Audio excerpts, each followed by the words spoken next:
Good afternoon, everyone. Welcome to today's webinar. Today's topic is a year of COVID, working through collective trauma.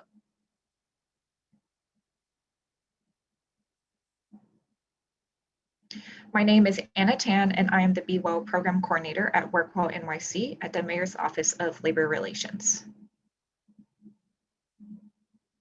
I'm joined today by my colleagues at the Mayor's Office of ThriveNYC. We have Sophie Pose, Director of Strategic Partnerships, and Christopher Lynn-Logue, Employer Engagement Manager. Today's presentation is brought to you by WorkWell NYC. WorkWell NYC is a worksite wellness program, and we offer programs, resources, and supports for employees to help them practice physical activity, healthy eating, primary care and prevention, and focus on mental health and resilience. We also have Project Build, which stands for Building Understanding, Inclusion, Learning, and Diversity, and that focuses on health equity. We invite you to connect with us on a number of platforms. You can find us online at nyc.gov/workwellnyc.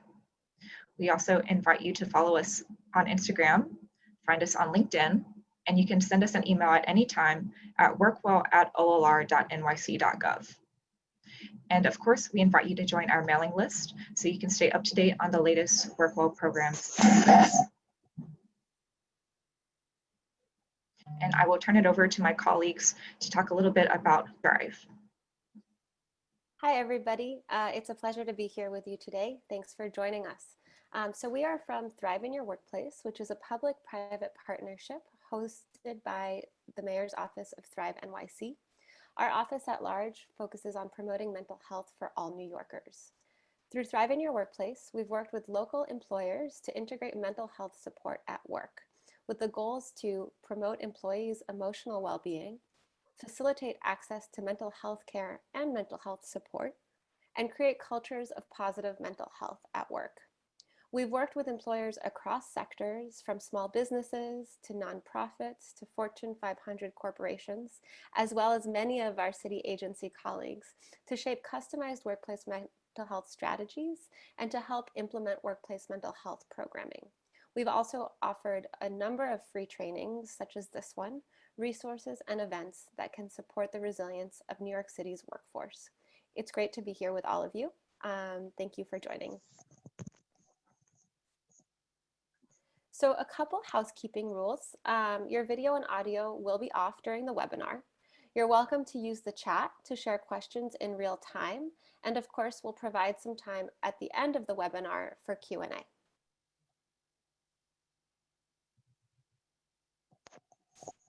So I'm going to turn it over to my colleague, Christopher Lynn-Logue, to walk us through the presentation today. And our goals are as follows. So we're going to talk about COVID-19 and its effect on mental health. We're going to talk about the impact of collective trauma on all of us and the emotional responses that come along with that. We'll share some strategies that you can integrate at your workplace or advocate for at your workplace. And finally, as I mentioned, we'll close with Q&A.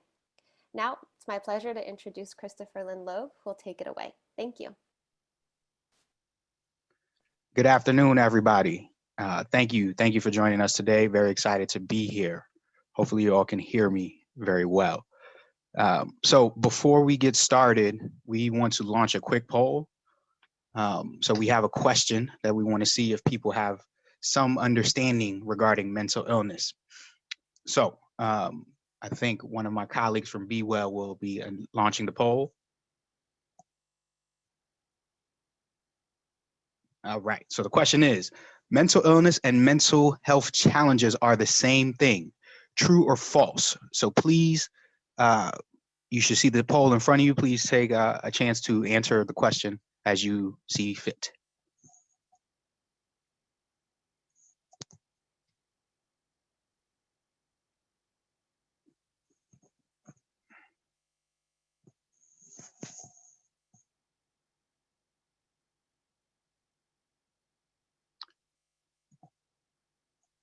All right, I can see the results and see that most of you responded false. which is indeed correct. If we can transition to the slides and move forward, please. Right. So indeed, mental health illnesses and mental health challenges are not the same thing. So we'd like to provide an understanding for mental health before we engage in a deeper conversation. So we view mental health, I mean, everyone has mental health, right? We all have physical health, just like that, we all have mental health, right? And it's just our state of being, it's how we cope with the day-to-day stresses of life, how we work productively, and how we contribute, right? So we view this on a spectrum. So we all have mental health. At one end of the spectrum could be mental health problems, which are just challenges that we encounter on a day-to-day basis. Daily stress related to COVID, anxiety, work-related stress, feelings of loneliness, just different things that can affect our mental health. We classify those as mental health problems or mental health challenges. At a different end of the spectrum are mental illnesses, which are diagnosed by a mental health professional, and those are conditions that really affect people's day-to-day functioning, their thinking, their moods, right? And so examples of those could be clinical depression, right? Or clinical anxiety or schizophrenia, right? And of course, there are severe mental illnesses further along the spectrum. So we all have mental health.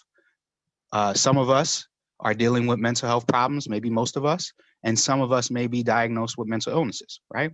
But we're all along that spectrum.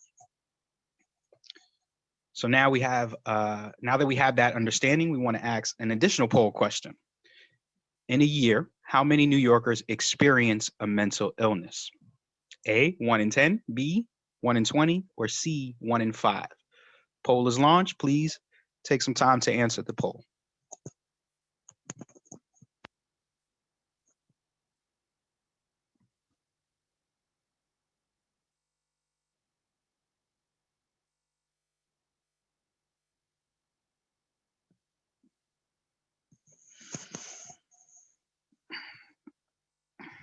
All right, so we have some mixed responses here.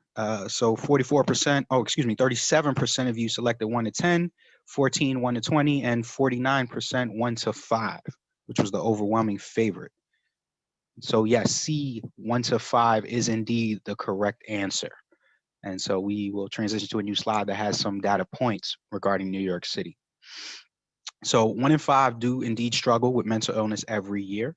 And this number does mirror the national average, right? So 1 in 5 people will struggle with a mental illness every year, 20% of the population. So that could be someone that we know, someone that we work with. It could be ourselves, right? 1 in 5 is a hefty number. I like to go down to the last bullet point here. Mood disorders, which are a classification of mental illnesses, are the third most common cause for hospitalizations for both youth and adults ages 18 to 44. The reason I point this one out is because that is prime working time, right? Most of us are in our jobs or careers during this time frame, 18 to 44. And of course, some of us are working before that and long after that, right? But mood disorders, third most common. So mental illness does have an effect on us. Next slide, please. Now, in regards to COVID-19, the pandemic, these are some data points that show how the pandemic has affected our mental health, right? And so 85% of workers are worried or anxious that they themselves may catch COVID-19, right? And so there's that general fear of COVID itself. And then there's the effect that it had on the economy. 85% are also worried that they may lose their jobs, right? And so we've seen businesses shutter. We've seen people not be able to conduct the work that they've been able to do previously. Hopefully most of us, this has not affected us, but we have seen that city employees have, been furloughed, right? Or asked to work less, and there's been potential of layoffs, right? So that worry and anxiety is still amongst us, right? And then lastly, people are just really struggling with employment related matters for various reasons: mental health, challenges at work, managing money, so on and so forth. Next slide, please. Now, in terms of people of color, there's been a disproportionate effect, right? 75% of essential workers in New York City are people of color. So these are the people that have to go into their place of being, a place of work, every day, right? And as we mentioned previously, there's 85% people are scared of catching COVID. This number is probably heightened or increased with those people that are essential workers, right? And more importantly, people of color are less likely to work in industries that allow them to take sick leave, or a culture that encourages sick leave, right? So if I'm a person of color and I have to go to work because I'm essential, but no one really acknowledges sick leave, now I might be sick at work, potentially making others sick, right? So this has been a concern for people in New York City, people of color specifically. All right, now that we have some backdrop on mental health, on COVID and its effect, let's talk about collective trauma and our emotional responses. So as you know, COVID is still going on. There is hope that we are further away from, that we're closer to the end, right? The vaccine is coming through and people are getting vaccinated. Hopefully we get more doses, right? I know Bill de Blasio and Cuomo are working hard to secure that, but nonetheless, it's still here, right? It has had an effect on our economy. And of course, people are expressing some emotional distress as a result of COVID, right? Next slide, please. So let's talk about trauma. So trauma as itself is an event or a series of events that someone or a group of people experience, right? It could be physically and emotionally harmful or threatening, right? And so we typically think about trauma as very impactful events on some person's life, because they are, and they can lead to long-term effects, right? So we know about the physical effects of a physical trauma, but there's also social and emotional effects of a trauma, whether that be physical or mental, right? So that is one form of trauma, and we may be familiar with this. Next slide, please. There is also something called vicarious trauma, and vicarious trauma is a result of exposure to someone else's trauma, right? And so as a social worker or a case manager working with clients that are homeless, consistently hearing their stories, you may not have experienced those traumas, but hearing the stories from them, you may be experiencing vicarious trauma, right? And so it's as if you are going through the experiences yourself, or you have you feel threatened or have some emotional distress because of hearing these stories, right? So similar to experiencing trauma, you yourself may have similar emotional impact, right? And so, you know, if you hear stories of people being homeless and struggling to eat, these things may affect you mentally. So that's vicarious trauma. Next slide, please. Lastly, we want to talk about collective trauma, right? And so this is community or social exposure to a large scale traumatic incident, right? And so, or event or series of events. So we think of this typically as natural disasters, for instance. So when Superstorm Sandy came, that's something that a large part of the city experienced collectively, right? Even if you were in a situation where you were not flooded, you saw the effect that it had on people who were flooded, right? I live in Staten Island and we were flooded and without power, right? So all of us experienced that collective trauma, right? COVID is a collective trauma. All of us are experiencing this pandemic, right? All of us potentially are shut in at home. We're not able to interact with our family. We can't go to restaurants. Our kids cannot go to school in the same way, whatever it is. We all are experiencing this collective trauma. Now, collective trauma, just like the other traumas, do have long-lasting effects or effects. We have widespread disorientation, confusion, helplessness, loss of hope. As we saw previously, some mental distress as well. It's good to note that even though we're all going through this collective trauma, we are not all experiencing it the same way as we saw previously. It's disproportionately affecting certain people or certain areas. Some people may be experiencing some symptoms of the collective trauma, but not others, right? So even though we're all involved in this collective trauma, we're not all experiencing it the same way. Next slide, please. So here we have a beautiful diagram that was created by some social worker who was also an artist.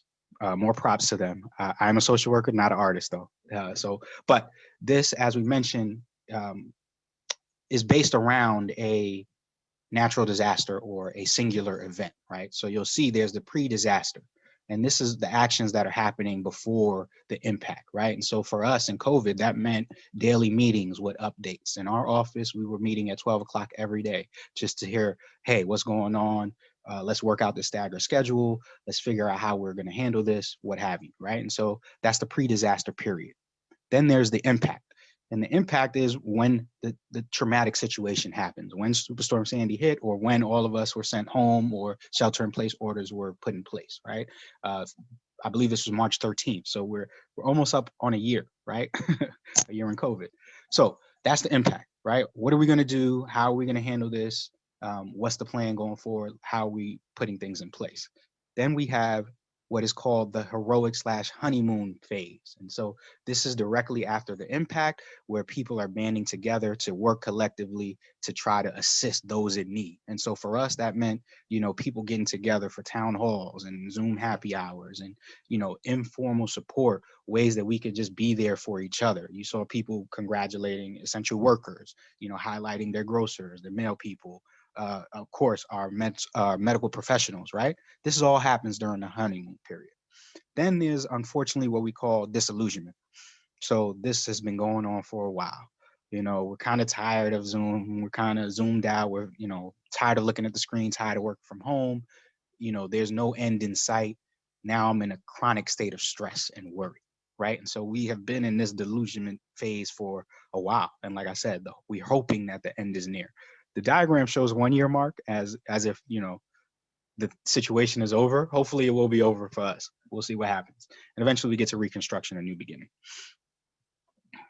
So in terms of collective trauma and some of the ways that it may manifest with your staff or employees or people that you're working with, we talked about the first two: fear of returning to work, or, catching COVID, losing job. We already spoke about that.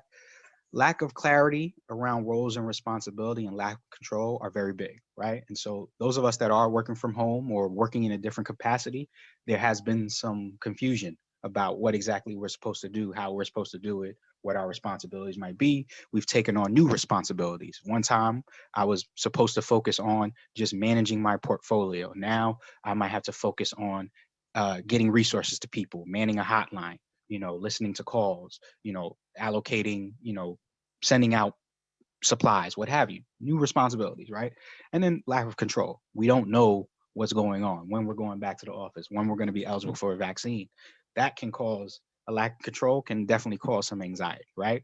Someone in the chat mentioned social isolation, which is big. And we're going to get to that a little later, right? High levels of anxiety, of course, and burnout. Next slide, please. So now that we've seen some of the ways that it affects people, let's talk about some strategies to address it, right? We're going to cover a trauma-informed approach. And so we're going to cover 3 aspects of a trauma-informed approach that are very important and that we should all be trying to implement to support each other through this, right? So one, we're going to talk about prioritizing physical safety. We're going to talk about promoting trust and accountability. And we're going to lastly talk about facilitating social support, all right? So for number one, physical safety, in terms of mental health and psychological safety, how our mind feels, there cannot be any psychological safety without physical safety. And so we know, at least, we have heard some of the things that are required to maintain physical safety for our workplaces. And these, it's up here: social distance, let's have some good hygiene, let's make sure we're staffing safely, right? And if our bullpen area normally seats 15 people, maybe all 15 don't sit right next to each other, right? Cleaning and hygiene. And of course, continue to look out for city, state, federal guidance on how to create a physically safe workplace, right? Very key. Next slide, please. So now we're going to talk about promoting trust and accountability, right? And so trust and accountability. Trust is something that is built over time, right? It's with consistent actions and acts, right? So we can't just say to someone, I would like for you to trust me. It's something that we have to build over time. And how do we build that over time? And why is it important that we build it? Trust can definitely help reduce anxiety, right? Communication helps build that trust. If I'm communicating with my staff or with my colleagues, that builds a sense of trust. I don't withhold information. I don't keep everything to myself. My staff and my colleagues can feel trustworthy of me and know that I'm going to share information with them. And it's important to share information because if we don't, surprises can dramatically increase our level of stress and anxiety, right? Especially if it's a negative surprise, right? Like, oh, all of a sudden you have to travel into work tomorrow. Did not realize that I was going to have to do that. Boom, instantly, increasingly more anxious, right? So let's remember to communicate transparently as much as we can. And we're going to get more into that in the next couple slides. Right. So some aspects of a trauma-informed care that can be helpful for building trust and for building accountability, definitely allowing people some time, right? So trusting our staff members and our colleagues enough to allow them time to step away for a second or for amount of time that they need to do any breathing, grounding, or any movement, right? So if our meetings are normally an hour, maybe we end the meetings 50 minutes to give that last 10 minutes so that people can get up, walk around, go to the bathroom, get some food, right? And let's trust that they'll use that time as they see fit to take care of themselves. In terms of communication, right? We're talking about explaining why. We're told that we have to do something, this is the policy, but we're not often told why. If we are able to explain why behind the decisions, that immediately reduces stress and provides a sense of control for people, right? And as we mentioned, constant and clear, consistent communication helps build that trust. We want to give people the benefit of the doubt. We are all, as we mentioned, in the pandemic, some of us working from home, and there are a lot of things going on. If I'm a parent, I have my kids at home with me. I have my partner at home as well, who's in another room, also working from home. A lot of different types of distractions going on. So I may not be presenting my best self all the time, but give me the benefit of the doubt because you have been my colleague for a long time. We have worked together and you know that I produce good work. So let's give each other the benefit of the doubt, right? And prioritizing relationships. So another part of building trust is let's continue to build these relationships, and we will talk more about social support in the next couple slides. Now, in regards to accountability, so yes, we are working from home or working differently, and you know it is a crisis, a pandemic. It doesn't mean that we shouldn't hold each other accountable. It just means that we maybe have to do it differently, right? And have to think about accountability differently. And so one thing that we want to avoid is blaming, right? Blaming is not necessarily holding someone accountable. You know, we oftentimes think, you know, identifying the person who dropped the ball and saying, hey, you dropped the ball is holding them accountable. That's just blaming them, or that's just stating what happened. Instead, we should try to engage in a conversation, a collaborative conversation about how we can work together to get to solutions, right? So in terms of a trauma-informed approach to accountability, we want to create a space that provides emotional safety, right? So that person who may not be performing as well as they could feels safe stating, hey, I may be struggling right now, or this is the reason why I'm struggling, all right? Let's go to the next slide, please. So what that means is that if we are engaged in a conversation with our colleague about them not performing as well as they could be, right? Let's practice patience in this conversation, right? If they become defensive, we can't follow suit and become defensive as well. We have to reiterate that this is a conversation that we're having to work together to identify the solution, right? I want to work with you because I know that we can together make sure that we get back to the level of work that we want to achieve, right? If you are a supervisor or a senior employee and you're trying to have this conversation with someone about accountability or working with them, understand that there's power dynamics, and that does tilt the conversation. You know, people are maybe not as inclusive as they would be because it's their supervisor, right? So try to assuage or make them feel at ease and let them know this is a collaborative conversation. Again, I'm not blaming you or calling you out, right? And we're working together to identify the solution. Next slide, please. So communicating with empathy, right? Understanding where they're coming from and taking a couple of these things in mind as well. Is this a standalone issue? Is this the first time that this person may have dropped the ball, right? Or is this a pattern, or is this something that has been going on? You know, what's the priority level? Is this something very, very high level that, wow, this is a big misstep? Or can we bounce back from this? Okay, you know, it was something that happened. That's okay. Luckily, it wasn't going to Mayor de Blasio, right? It was just coming to Chris Linlow. We can work on it, right? I'm definitely several notches below Mayor de Blasio. What's the next step? So if you do have a conversation with a staff person that is not performing and this has become a consistent pattern, you should identify what the next steps would be. And this may be where you reach out to your HR at your agency or office to identify how will we proceed if further action needs to happen. And of course, are you prepared to implement those steps? But you also may want to engage this employee in a conversation about that. But again, consult with your HR at your agency or reach out to OLR, Office of Labor Relations, right? And lastly, is this rooted in a mental health challenge? As we mentioned previously, we are all dealing with mental health challenges as it relates to COVID or otherwise, right? And so this could affect our work. So if you're engaged in this conversation, maybe this is part of the situation. And so if that is, how will we be able to identify resources to help this person, right? It might be that it's time for some accommodations, right? So definitely reach out to your HR professional, your HR person at your agency or office. And of course, reach out to OLR for more assistance with that. All right, so now we want to talk about social support. So, as I mentioned, and as someone else mentioned, isolation is big. We are a community-driven people. We enjoy being around each other. It is how we grow, right? It's how we have grown throughout existence, people getting together, right? And so that has been different and difficult during COVID. But it's important to try to maintain social support because it gives us a sense of belonging and helps us grow and maintain our mental health, right? Next slide, please. Oh, it does speak about the same things, right? So it creates that sense of purpose and well-being, right? If we are a team and we're building support amongst our team, then I feel a little more comfortable working on a project collaboratively as opposed to trying to do everything by myself, right? And remember, we want to work together because we can always do more work together than individually, right? Social support also reduces symptoms of burnout. It is one of the things that does reduce burnout, is having social support and having connections with people around you releases isolation issues, anxiety, things that you might be encountering on your own. You can work better, if you have the social support system, right? And so we're going to talk about 3 forms of social support: employee champions, employee resource groups, and peer navigators. First, we'll talk about employee champions.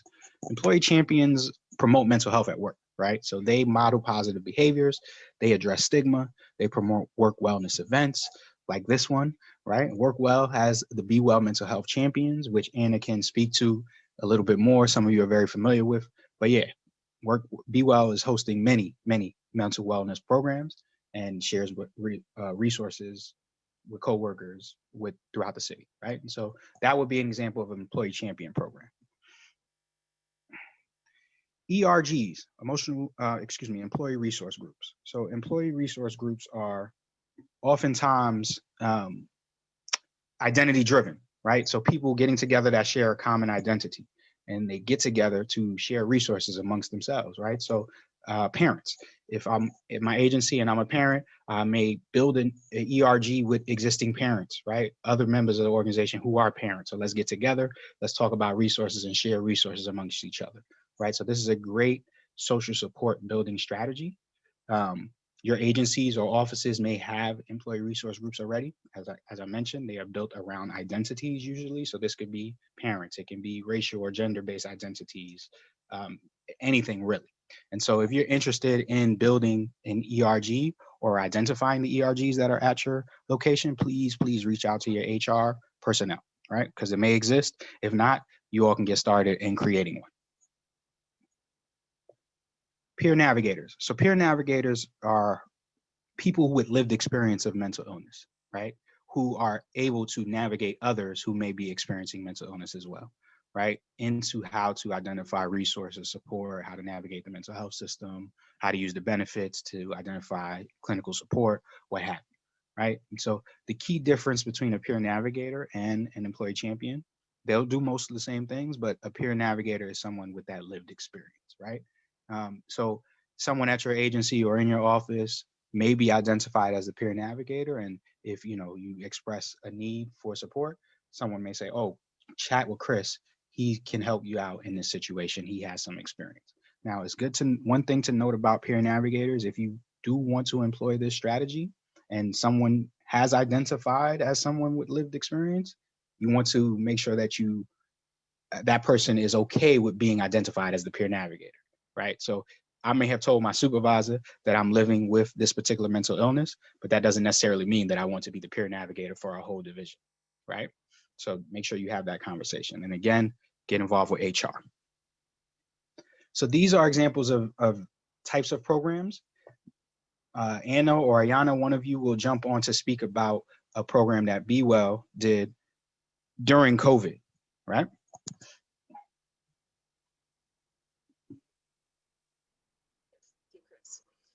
So this is is an example of a program that Project Build did to build inclusion and foster employee engagement. And this program is the Art is Life virtual exhibit. So Project Build seeks to develop tools that foster mutual understanding in the workplace, provide platforms for dialogue to amplify unheard voices, and create WorkWell NYC programming that is inclusive and accessible. And as such, with the Art is Life virtual exhibit, we invited city employees to submit art that reflected on the events of 2020, as art and creative expression are all useful tools that can help relieve stress, build resilience, and build community. And so one submission that resonated with us at WorkWell is the piece seen here, My Letter to 2020, submitted by Alfonso Smith at the NYC Commission on Human Rights. So let's take a moment to watch the video.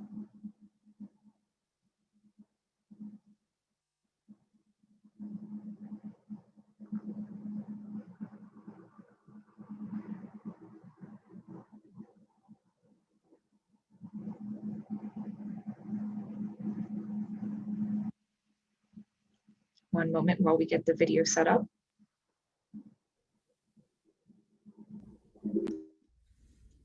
Dear 2020, what can I say about you this year? Should I talk about the pain, the fear, the laughter, the cheer, or what is to come as 2021 nears?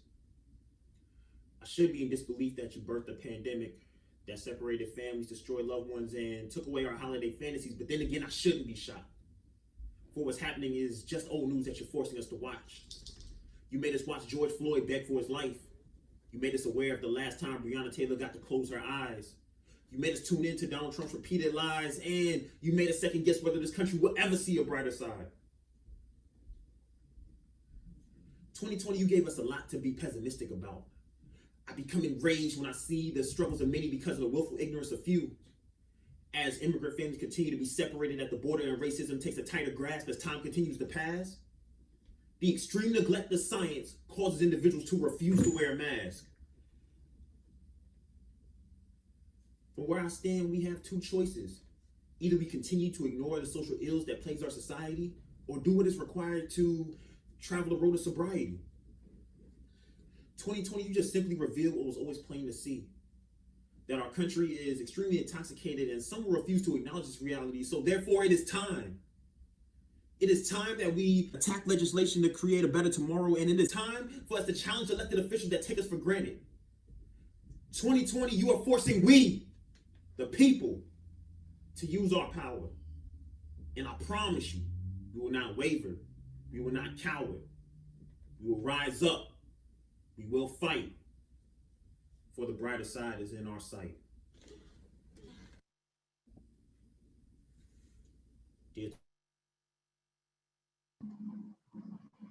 All right. So I hope you all found the video as moving and powerful as I did. And so if you enjoyed this piece and if you would like to check out other works in the exhibit, you can see all of the art at on.nyc.gov/art gallery. And I also shared the link in the chat if you would like to access the link directly. And now I will throw it back over to Chris to take us through some next steps moving forward. Excellent, excellent. Thank you. And so that was a great example of creating a program that allows employees to express themselves, right? And release some of that mental and physical, emotional anguish that they may be feeling. Thank you for that.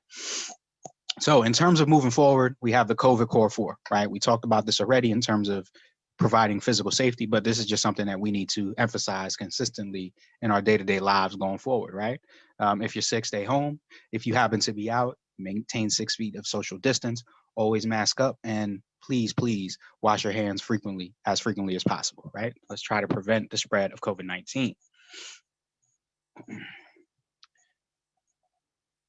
So additionally, as we mentioned, try to allow for some breaks throughout the day. Those of us that are working from home, it's tough being on the screen all day. So let's try to provide some breaks. Communication, as we mentioned, is key to building trust, right? And it just helps relieve some people's anxiety and stress. Just any communication is helpful. Let's communicate openly. Let's continue to educate ourselves about different emotional responses that we may be feeling, about collective trauma, and make sure that we educate others, right? So we have this webinar thank you, WorkWell. If you want to look at the Thrive in Your Workplace website, we have other webinars. The link, we'll get to the link later. Explore opportunities to connect. We spoke about social support, how critically important it is. Even though we all may be Zoomed out or Zoom partied out, let's try to maintain those connections as best as we can, right? Especially with our colleagues. Let's talk about mental health and let's find support, right? Let's, there is stigma sometimes still around talking about mental health. Let's try to counteract that stigma by speaking freely about it so that everyone can get the support that they need. Now, in terms of resources, there are resources for city employees. I mentioned Thrive in Your Workplace, public-private partnership. We do not normally work with city employees, but we do have trainings and webinars that can be visible by anyone, right? So the link is there. You can access the link and take a look at our resources, the webinars. We have a toolkit, all types of resources and ideas, and everything is free. Most of the things are free. Next slide, please. Oh, this is Be Well. So Anna or Yana, would you want to jump in and introduce or continue to talk about Be Well? I can jump in here. So Be Well is the mental health branch of WorkWell NYC, and Be Well provides educational resources and wellness programming, such as today's webinar, for city agencies to help employees manage stress and develop resilience. And you can visit our website, nyc.gov/bewell, to learn more.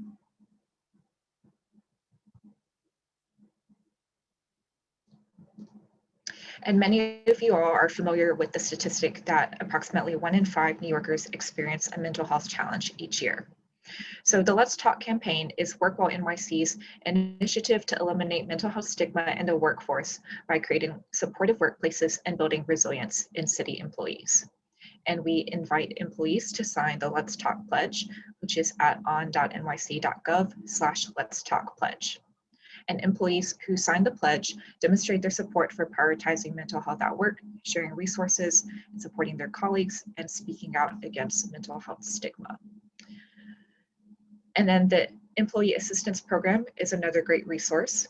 EAP provides education, information, counseling, and individualized referrals to assist with a wide range of personal and social difficulties. And you can contact EAP by phone or by email. And then NYC Well is a resource that is available to all New Yorkers, regardless of whether or not you are a city employee. At NYC Well, you can speak to a free, confidential, you can access free and confidential mental health support and speak with a counselor via phone, text, or chat.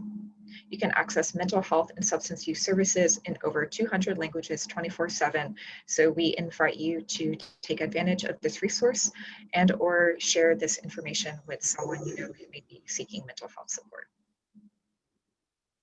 Thank you. Thank you, Anna. And so definitely want to encourage everyone to access the EAP and access NYC Well, both great resources and free for you or for anyone that needs it. Lastly, we want to point out the mental health support guide for services that you can access while at home. And so this is a guide that is consistently updated and has been put together by ThriveNYC. And so it has resources for every type of situation that you may encounter because of the pandemic. Resources for older individuals, for veterans, for students, for young people, resources around food, around housing. It's a very comprehensive guide, and you can find it via that link and on our website. And please also follow ThriveNYC, Mental Health NYC on Twitter for updates about events, about resources, about all types of things mental health related. So yes, these resources are available. We'll make sure to send the PowerPoint afterwards. I think Anna and the Be Well team will make sure to send this out. So thank you. So thank you all for participating. This is the portion of the conversation that is open for chats, please. I saw a lot of questions coming in via the question and answer. So yeah, we'll try to answer as many questions as we can in the next couple minutes.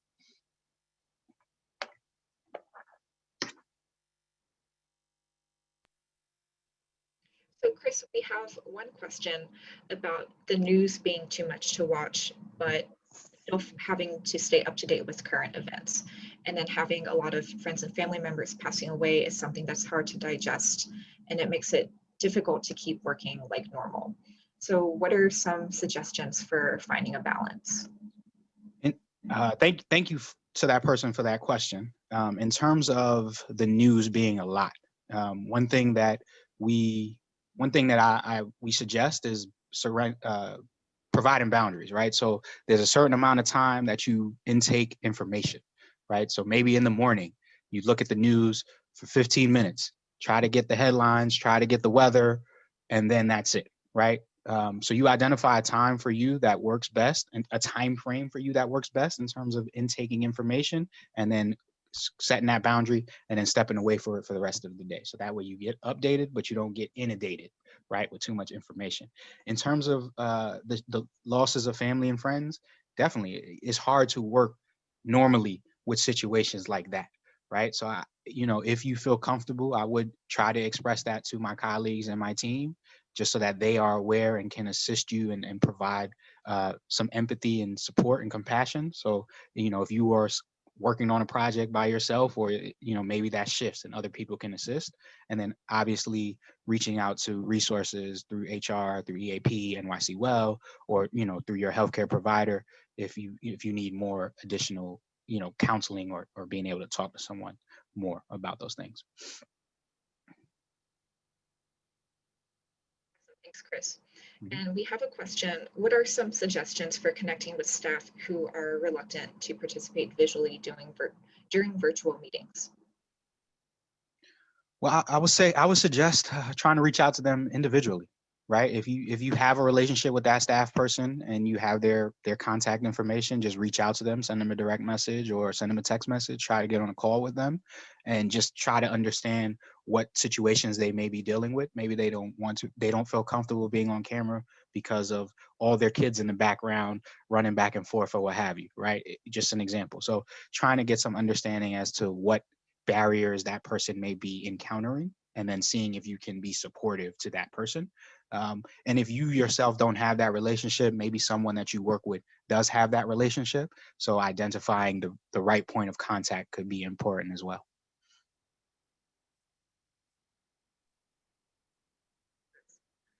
And before our next question, I would just like to reiterate that the New York City Employee Assistance Program is available for all city employees and their family members. It's a really great resource, and we cannot stress how important it is that it's available to all city employees, regardless of the reason to contact them. And so moving on to our next question, what are some tips for someone who describes himself as an empath to reduce mental health challenges experienced from vicarious stress and trauma? Ooh, that's a big one. I have some empathy for that person because I am somewhat an empath as well. Well, I think obviously that you should engage them in a conversation about boundaries and what type of information and how long they intake information, right? And so this might be personal or professional, that whoever they are continuously in conversation with, maybe, there's a set amount of time that we are able to talk about certain things. And I know this gets difficult because you want to be supportive of your friends or your colleagues, right? But there is too much information. So boundaries are important. That person also identifying outlets that person can have, right? So as a social worker and a therapist, you see clients, but you should also have an outlet, right? So as an empath, you hear all this information and it has an effect on you, but you should engage in some constructive outlets, right, to release that energy and information that comes your way. So that could be identifying them personally or with professional assistance, right? So pulling in the EAP, pulling in NYC Well or your mental health professionals to help you release some of that stress or release some of that information that you are experiencing, right, as the empath. Yes.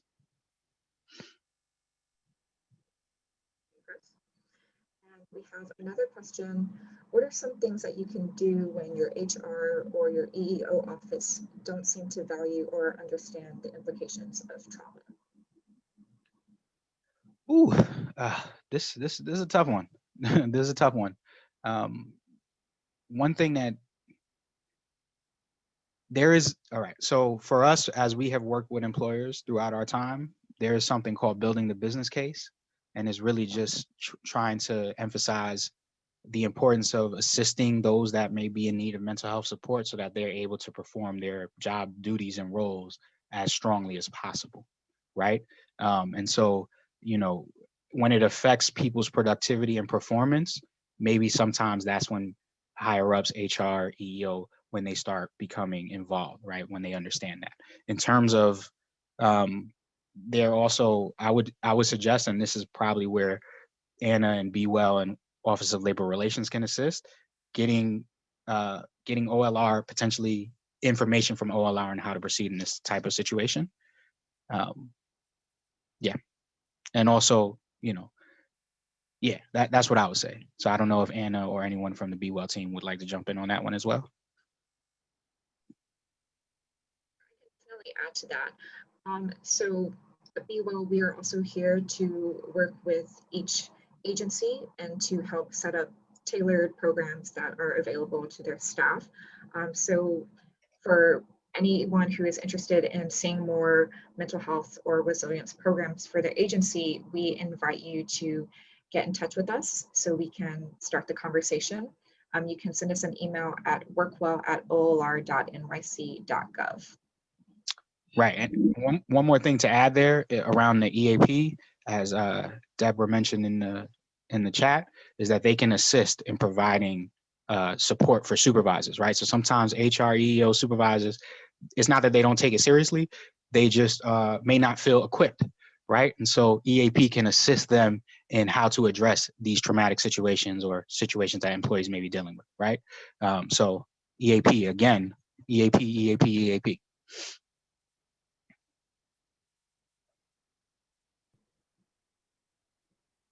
Thank you, Chris. And we have a question. Can you offer any advice navigating through many of the issues people have expressed, such as losing loved ones, COVID anxiety, mental health, illness or challenges, and a toxic work environment? Ooh, okay. We can start with the toxic work environment. That's my favorite topic to cover. That's what we do all the time at Thrive in Your Workplace. You can try to create a non-toxic work environment, right? And so some of the things that we mentioned today in terms of building trust and accountability, social support, empathy, compassion can help reduce the toxicity in a workplace environment, right? So not shunning people or blaming people or embarrassing people that speak about their mental health challenges or concerns, validating people's experiences, right? Someone walks in and says, hey, or someone says on a call, hey, I've been dealing with these situations. It's not, oh, I'm sorry to hear that, deal with that on your personal time. It's, oh, thank you for sharing that. What are ways that we can be supportive? Right. And so, little things like that consistently, as we saw in the presentation, over time, build that trust and produce a mental health friendly workplace. In terms of different situations that people may be dealing with, different challenges, first we have to listen, always listen constructively or, actively, right? So pay attention, be patient with the person, thank them for sharing what they're sharing. And if you're able to provide support. And I mean that as in if it's, taking some work off someone's load, right? If they need mental health support or need additional support resource-wise, you can provide that support by showing them how to access the resources or pointing them to the EAP or the HR person or the peer navigator or someone, the ERG for parents, what have you, so that they can identify resources. But definitely listen and, take in the information. They're feeling trusting enough to share it. So take it in and then identify ways that you can be supportive to that person or those people. A lot of good questions. So we have another question here. How would an employee talk to their boss if they are experiencing severe burnout and know they aren't doing their best at work? That's a tough one. Like I mentioned, there's the power dynamics, and it's sometimes hard to go talk to your supervisor about things that you're struggling with.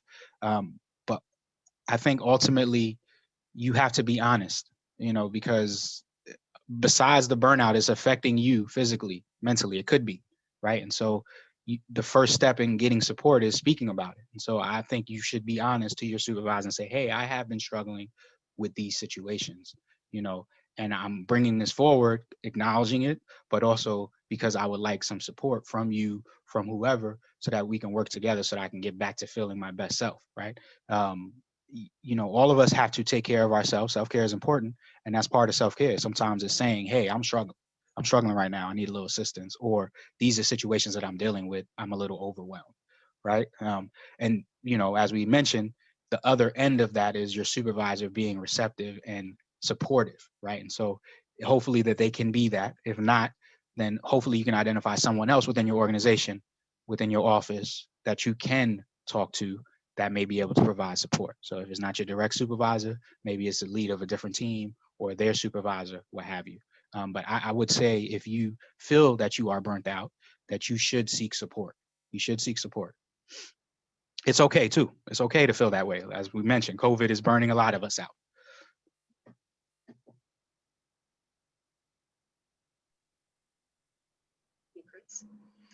And as another reminder about the Employee Assistance Program, I hope you don't just take our word for it, because we do have some participants who are attending today's webinar, and they have shared in the chat some of their own experiences, and that EAP was able to help connect them with a therapist, or that they were able to get the support and the resources that they need. So please do not take our word for EAP. Again, it is available for you all to use, as well as your family. Yes, and thank you for those members of the conversation who are sharing that EAP has been successful for them. We appreciate that.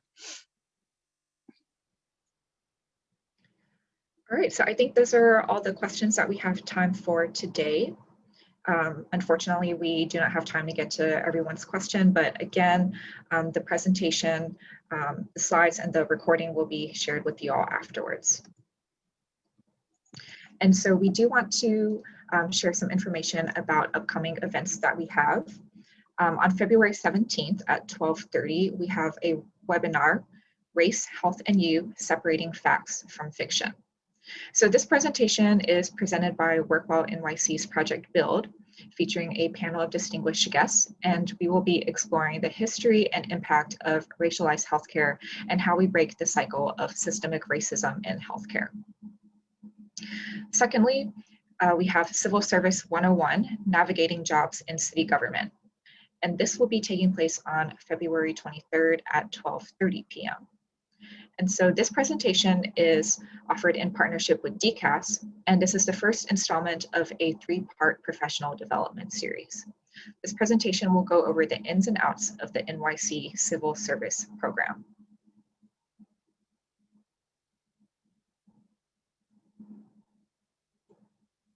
Next slide, please. Oh, sorry, before we wrap up, we do have 2 quick poll questions.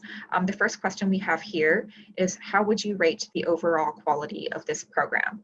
And the options are poor, fair, good, very good, and excellent. And the poll is anonymous, so please give us your honest opinion.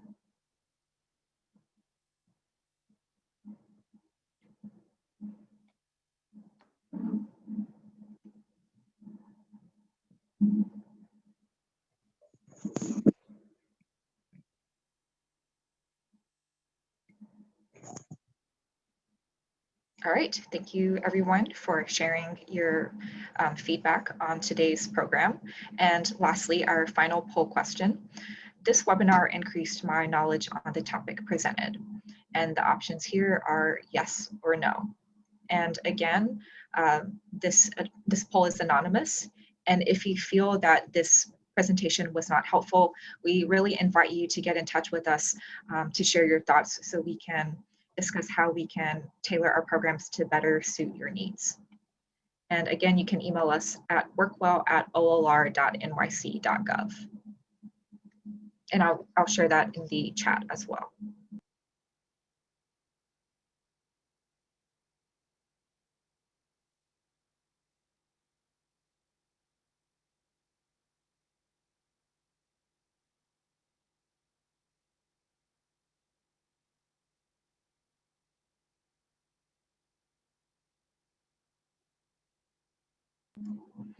Okay, thank you everyone for replying to the poll.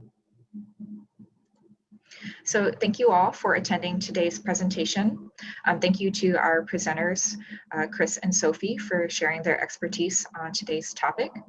Thank you to the WorkWell team behind the scenes. This presentation would not have been possible without all of you. And of course, thank you all for taking the time to join us today. So we hope this information was helpful, and we invite you all to join us for our next event. So hope you all enjoy the rest of your day and have a great week, and we will see you online next time. Thank you all. Thank you all for participating. Thank you, WorkWell team, putting it together and having us.